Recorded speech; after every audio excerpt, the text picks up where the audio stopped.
नमस्कार दोस्तों, TET classes दीदी स्नेहा में आपका स्वागत है। दोस्तों, आज की वीडियो में प्रीवियस ईयर ऑनलाइन परीक्षा 17 जनवरी 2022 का हिंदी का पेपर सॉल्व करेंगे। आइए क्लास शुरू करते हैं। नीचे दिए गए गद्यांश को पढ़कर पूछे गए प्रश्नों के सबसे उपयुक्त उत्तर वाले विकल्प को चुनिए।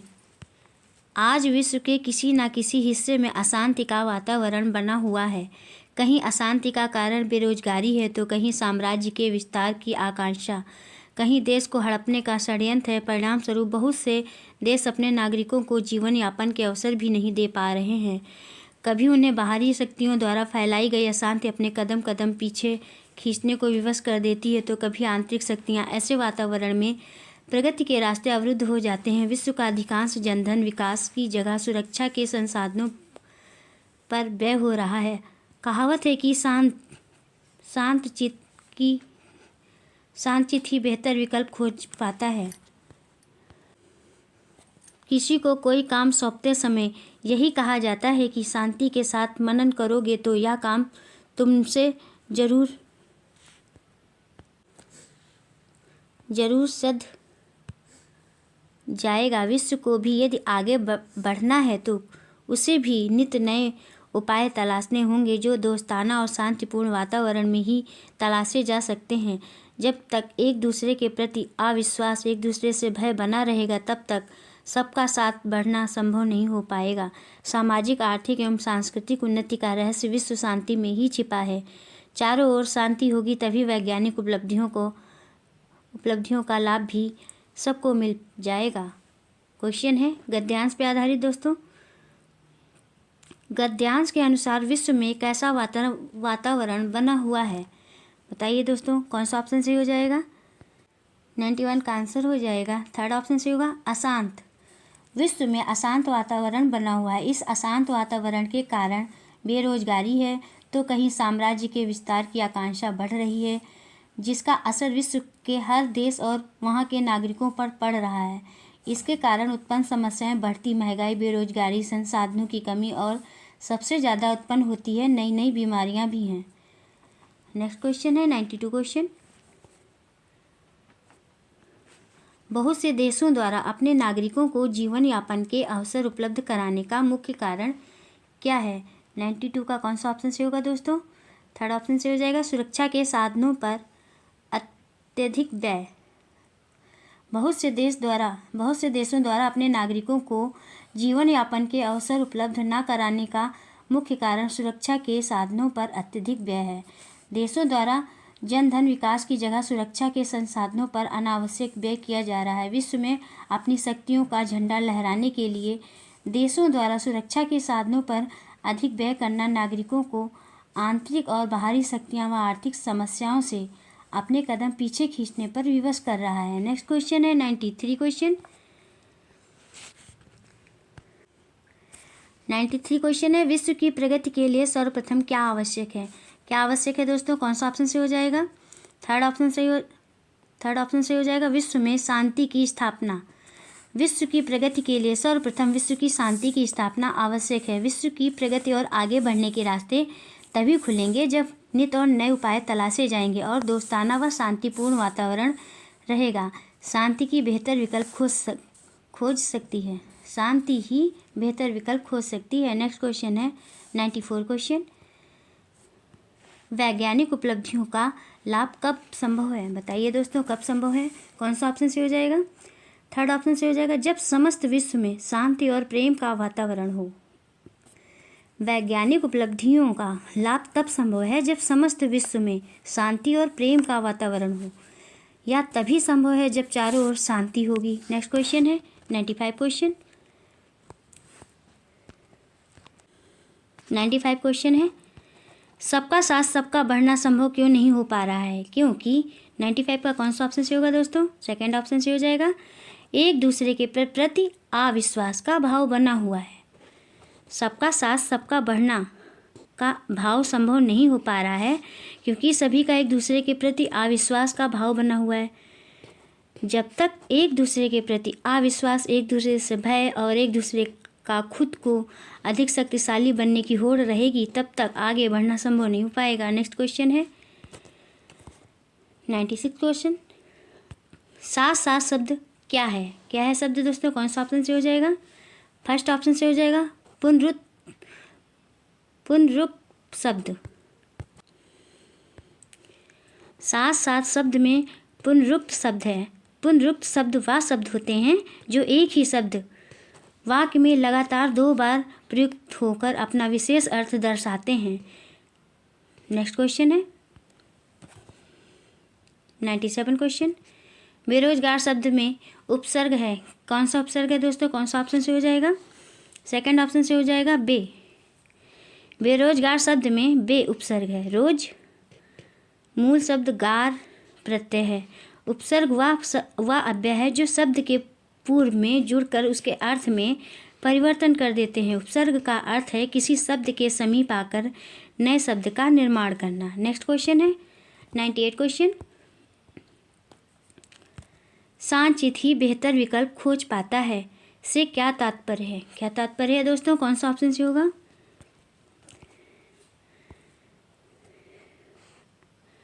98 का सेकंड ऑप्शन से हो जाएगा, शांत भाव से सोचे गए विचार व कार्य श्रेष्ठतर परिणाम देते हैं। नेक्स्ट क्वेश्चन है 99 क्वेश्चन, निम्नलिखित में से किस शब्द में प्रत्यय है? 99 का कौन सा ऑप्शन से होगा दोस्तों? सेकंड ऑप्शन से हो जाएगा आर्थिक। आर्थिक शब्द में प्रत्यय है। अर्थ मूल शब्द प्लस इक प्रत्यय है।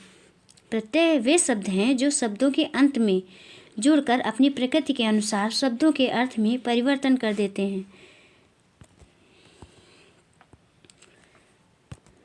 नीचे दिए गए पद्यांश को पढ़कर पूछे गए प्रश्नों के सबसे उपयुक्त उत्तर वाले विकल्प को चुनिए। अप्रैल की एक सुबह थी, धीरे धीरे गर्म होना शुरू हो रही थी धूप, करीब आ रहा था कौओं के प्रजनन का समय। घोंसले के लिए यहाँ वहाँ चीज़ें बटोरते जगह जगह नजर आते थे कौवे। घर के सामने ही खुली जगह में बनने वाला था कोई मकान। नींव के लिए खोदी जा रही थी जमीन, वहीं किनारे से लगा दिया गया था बल्लियों का ऊंचा ढेर। बगल ही डाल दिया गया था मजदूरों का अपना झोपड़ा। उसी थोड़ी सी जगह में खेलते रहते थे मजदूरों के बच्चे। सुबह शाम मंडराता रहता था एक मरधिल्ला सा कुत्ता आसपास। कौवा जैसे ही उतरता था मैदान में लेने को कोई तिनका, रस्सी या लकड़ी का टुकड़ा, भौंकते हुए झपटता था कुत्ता उस पर। थकाते रहते थे दोनों एक दूसरे को। देर तक कौवा उड़ता और बैठ जाता बल्लियों पर जाकर। क्वेश्चन है, घर के सामने जमीन क्यों खोदी जा रही थी? बताइए दोस्तों, क्यों खोदी जा रही थी? कौन सा ऑप्शन से होगा? थर्ड ऑप्शन से हो जाएगा कोई मकान बनाने के लिए। घर के सामने जमीन कोई मकान बनाने के लिए खोदी जा रही थी। मकान की नींव रखने के लिए जमीन की खुदाई की जा रही थी। नेक्स्ट क्वेश्चन है 101 क्वेश्चन, कविता में कौन सा बिंब नहीं है? 101 का आंसर हो जाएगा सेकंड ऑप्शन से होगा अंडे सेते हुए कौवे। कविता में अंडे सेते हुए कौवे बिंब नहीं है।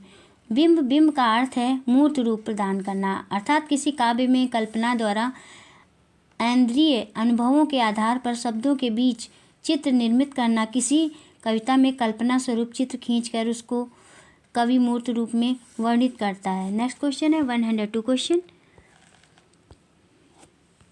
कौवा मैदान में तिनके और रस्सी लेने के लिए क्यों उतरता था? बताइए दोस्तों, क्यों उतरता था? कौन सा ऑप्शन से होगा? फोर्थ ऑप्शन से हो जाएगा घोंसला बनाने के लिए। कौवा मैदान में तिनके और रस्सी लेने के लिए इसलिए उतरता था ताकि वह तिनके और रस्सी को इकट्ठा करके घोंसला बना सके। नेक्स्ट क्वेश्चन है 103 क्वेश्चन, कौवा कुत्ते की पकड़ में क्यों नहीं आ पा रहा था? बताइए दोस्तों, क्यों नहीं आ पा रहा था? 103 का आंसर हो जाएगा थर्ड ऑप्शन से होगा कौवा उड़कर बल्लियों पर बैठ जाता था। कौवा कुत्ते की पकड़ में इसलिए नहीं आता था, जैसे कौवा तिनका उठाने आता कुत्ते उस पर झपटते और कौवा तुरंत उड़कर बल्लियों पर बैठ जाता। ऐसे ही दोनों एक दूसरे को थकाते रहते थे। नेक्स्ट क्वेश्चन है 104 क्वेश्चन, मरधिल्ला का क्या अर्थ है दोस्तों? बताइए क्या अर्थ है? 104 का अर्थ होगा, 104 का फर्स्ट ऑप्शन से हो जाएगा दुबला पतला। मरधिल्ला का क्या अर्थ है? अर्थ है दुबला पतला। यहाँ यह शब्द एक कुत्ते के लिए प्रयोग किया गया है जो कौवे को जैसे ही देखता उस पर भौंकते हुए झपटता था। नेक्स्ट क्वेश्चन है 105 क्वेश्चन। निम्नलिखित में से कौन सी क्रिया कौवे और कुत्ते के झगड़े के बीच हो रही थी? बताइए दोस्तों, कौन सी हो रही थी? 105 का आंसर हो जाएगा सेकंड ऑप्शन से होगा छकाना। कौवे और कुत्ते के बीच छकाने की क्रिया हो रही थी। नेक्स्ट क्वेश्चन है 106 क्वेश्चन। उत्पादक शब्दावली है, बताइए दोस्तों कौन सा ऑप्शन से हो जाएगा? 106 का फोर्थ ऑप्शन से हो जाएगा वे शब्द जिन्हें हम बोलने व लिखने में प्रयोग करते हैं। उत्पादक शब्दावली है वे शब्द जिन्हें हम बोलने व लिखने में प्रयोग करते हैं। उत्पादक नए शब्दों के निर्माण में भाग लेता है और एक उपयुक्त शब्द बनाता है। नेक्स्ट क्वेश्चन है 107 क्वेश्चन। भारत की विद्यालय शिक्षा में भाषा नीति को किस नाम से जाना जाता है? बताइए दोस्तों किस नाम से जाना जाता है? 107 का फोर्थ ऑप्शन से हो जाएगा त्रिभाषा सूत्र। भारत की विद्यालय शिक्षा में भाषा नीति को त्रिभाषा सूत्र के नाम से जाना जाता है। त्रिभाषा सूत्र का अर्थ है 3 भाषाओं वाला सूत्र। हिंदी, अंग्रेजी और संबंधित क्षेत्रीय और राज्यों से संबंधित भाषा से है। यह नीति इसलिए लाई गई थी ताकि भाषा के अंतर को समाप्त किया जा सके। नेक्स्ट क्वेश्चन है 108 क्वेश्चन।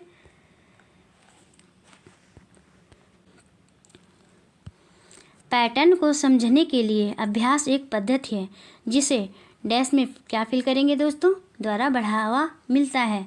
108 का आंसर हो जाएगा सेकंड ऑप्शन से होगा श्रव्य भाषावाद। पैटर्न को समझने के लिए अभ्यास एक पद्धति है जिसे श्रव्य भाषावाद द्वारा बढ़ावा मिलता है। श्रव्य भाषावाद एक ऑडियो भाषा विधि है जिसमें व्यवहारिक सिद्धांतों पर अधिक ध्यान दिया जाता है। इसमें छात्रों को मूल भाषा का प्रयोग कराए बिना सीधे एक भाषा सिखाई जाती है। नेक्स्ट क्वेश्चन है 109 क्वेश्चन। सहारा देने से संबंधित परिकल्पनाओं का मानना है कि 109 का कौन सा ऑप्शन से होगा दोस्तों? फर्स्ट ऑप्शन से हो जाएगा सामाजिक अंतः क्रिया अधिगम के लिए आवश्यक तरीके प्रदान करता है। सहारा देने से संबंधित परिकल्पनाओं का मानना है कि सामाजिक अंतःक्रिया अधिगम के लिए आवश्यक तरीके प्रदान करती है। सामाजिक अंतःक्रिया सीखने से संबंधित तरीके प्रदान करती है। इसके द्वारा व्यवहार में परिवर्तन होता है। इसमें अधिगम के मूर्त वास्तविक सामाजिक संबंधों में महत्वपूर्ण भूमिका है। सामाजिक अंतःक्रिया बच्चों के अधिगम में एक केंद्रीय भूमिका निभाता है। नेक्स्ट क्वेश्चन है 110 क्वेश्चन। एक शिक्षिका शिक्षार्थियों द्वारा उनके बोलने एवं लिखने में की गई सभी सामान्य त्रुटियों को संकलित करती है। बाद में वह अपनी कक्षा में किसी भी शिक्षार्थी का नाम लिए बिना उन सभी त्रुटियों पर चर्चा करती है। वह क्या करती है? बताइए दोस्तों कौन सा ऑप्शन से होगा? फोर्थ ऑप्शन से हो जाएगा प्रतिपुष्टि। शिक्षिका सभी त्रुटियों पर चर्चा करती है, वह प्रतिपुष्टि करती है। वह प्रतिपुष्टि कर शिक्षार्थियों द्वारा की गई त्रुटियों को अभिव्यक्त करना चाहती है ताकि शिक्षिका प्रतिपुष्टि कर सके किस विद्यार्थी की त्रुटियों को आमने सामने देखा जा सके और उनमें सुधार कर सके। इस माध्यम से शिक्षिका शिक्षार्थियों से प्रत्यक्ष रूप से उनकी त्रुटियों से ज्ञात कर सकेगी। नेक्स्ट क्वेश्चन है 111 क्वेश्चन। ऐसी गतिविधियां जिनमें शिक्षार्थी द्वारा प्रतिफल प्राप्त करने के उद्देश्य से संप्रेक्षणीय उद्देश्य के लिए लक्ष्य भाषा का प्रयोग किया जाता है। भाषाओं के सिखाने में उन गतिविधियों को कहा जाता है। क्या कहा जाता है दोस्तों? कौन सा ऑप्शन से हो जाएगा? थर्ड ऑप्शन से हो जाएगा नियत कार्य देना। ऐसी गतिविधियां जिनमें शिक्षार्थियों द्वारा प्रतिफल प्राप्त करने के उद्देश्य से संप्रेक्षणीय उद्देश्य के लिए लक्ष्य भाषा का प्रयोग किया जाता है। इन भाषाओं को सीखने और सिखाने में इन गतिविधियों को नियत कार्य देना कहा जाता है। नियत कार्य में शिक्षिका या शिक्षक द्वारा शिक्षार्थियों को समूह में बांटती है। गृह कार्य, श्रुतिलेख आदि शामिल होता है जिसमें शिक्षार्थियों का भाषा संबंधित विकास हो सके। नेक्स्ट क्वेश्चन है 112 क्वेश्चन।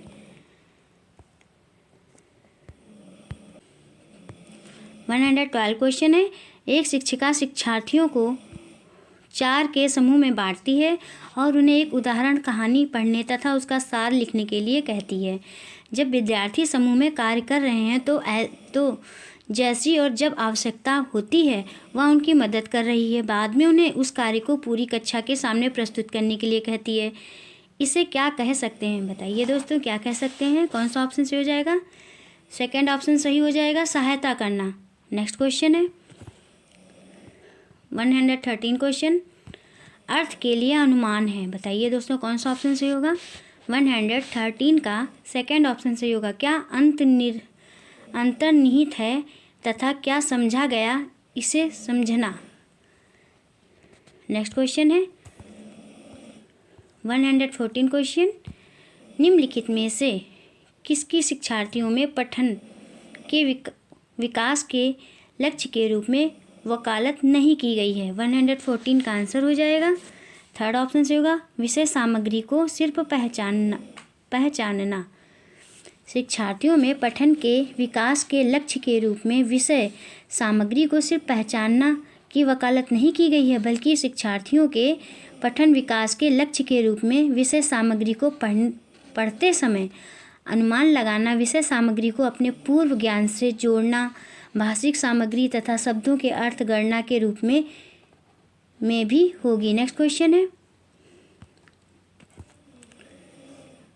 115 क्वेश्चन, मीना किसी विषय सामग्री में यह वार्तालाप में सामना शब्द पहचानती है किंतु स्वयं से उस शब्द का प्रयोग करने में असमर्थ है। आप इस शब्दावली को क्या कहेंगे? बताइए दोस्तों, क्या कहेंगे? सेकंड ऑप्शन से हो जाएगा, निष्क्रिय शब्दावली।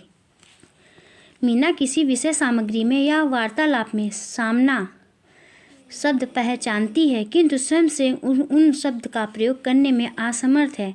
इस शब्दावली को निष्क्रिय शब्दावली कहते हैं। निष्क्रिय शब्दावली उन शब्दों से बनी है जो व्यक्ति पहचानता तो है लेकिन बोलने और लिखने के समय उस शब्द का प्रयोग नहीं कर पाता। जिस प्रकार मीना सामना शब्द पहचानती तो है परंतु उसका प्रयोग नहीं कर पाती। नेक्स्ट क्वेश्चन है 116 क्वेश्चन,